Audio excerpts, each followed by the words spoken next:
today we're going to ask the question, is the colorized Werewolf by Night worth it? I'm not going to go into a full review. We did that last year when the movie was originally released in black and white, as in we're not going to go through detail about the plot and everything. If you really want to, go ahead and watch that video. This is just answering the question, was this one worth the watch? So, personally, I think it was. I'm going to give reasons why. I'm not going to end the video after saying that. But I thought it was worth the rewatch for multiple reasons. One of them being to see if they still keep it where it feels like it's on film, to see how the violent stuff in this was portrayed, if it was changed at all or anything, and if there's any little tidbits that we could notice from there being color in it. So first off, I do want to say, kind of sidebar, I do like this more than the black and white, and I think it's because I've been really into the Hammer films lately for horror. I reviewed Mummy last week, and then right after that I watched Dracula Lives. I don't know if I'm going to review all of them for you, but it's just seeing those sets and seeing how it was filmed and everything, I really enjoyed it, and this really gave the vibe of that. While the original one gave the vibe of the Bela Lugosi era of monster films, this one in color gave the Hammer era of horror films. There is moments, they still have the film burn moments, or whatever you want to call them.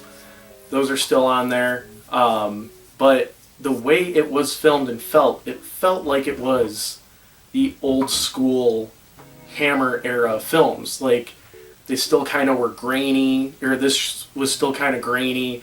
It was still had extravagant sets, just like the Hammer films, and stuff like that. Also, characters looked better in this. Man-Thing in particular, as well as Jack as the werewolf, looked very great in this, and looked better. And they didn't hold back on the violence now that was in color.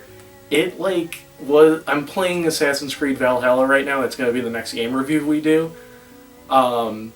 It felt like the finishers in Valhalla on this, where somebody would get cut and then blood would fly and stuff like that, which I was kind of shocked to see that they still allowed that in a Disney Plus Marvel special, because it was very hyper violent, I guess is the best way to say it. I mean, even Man-Thing disintegrating people was kind of messed up looking in color. In black and white, it was a little more tamed because it was just black for blood. And you could just say, oh, it's ketchup, or oh, it's chocolate syrup or whatever. This is no, that's definitely blood and gore. It was really cool to just kind of see that, and you get to see little costume touches and everything, like Elsa having red braids in her hair and stuff like that. Just kind of small stuff that you didn't really catch in black and white. So it was really interesting to see that.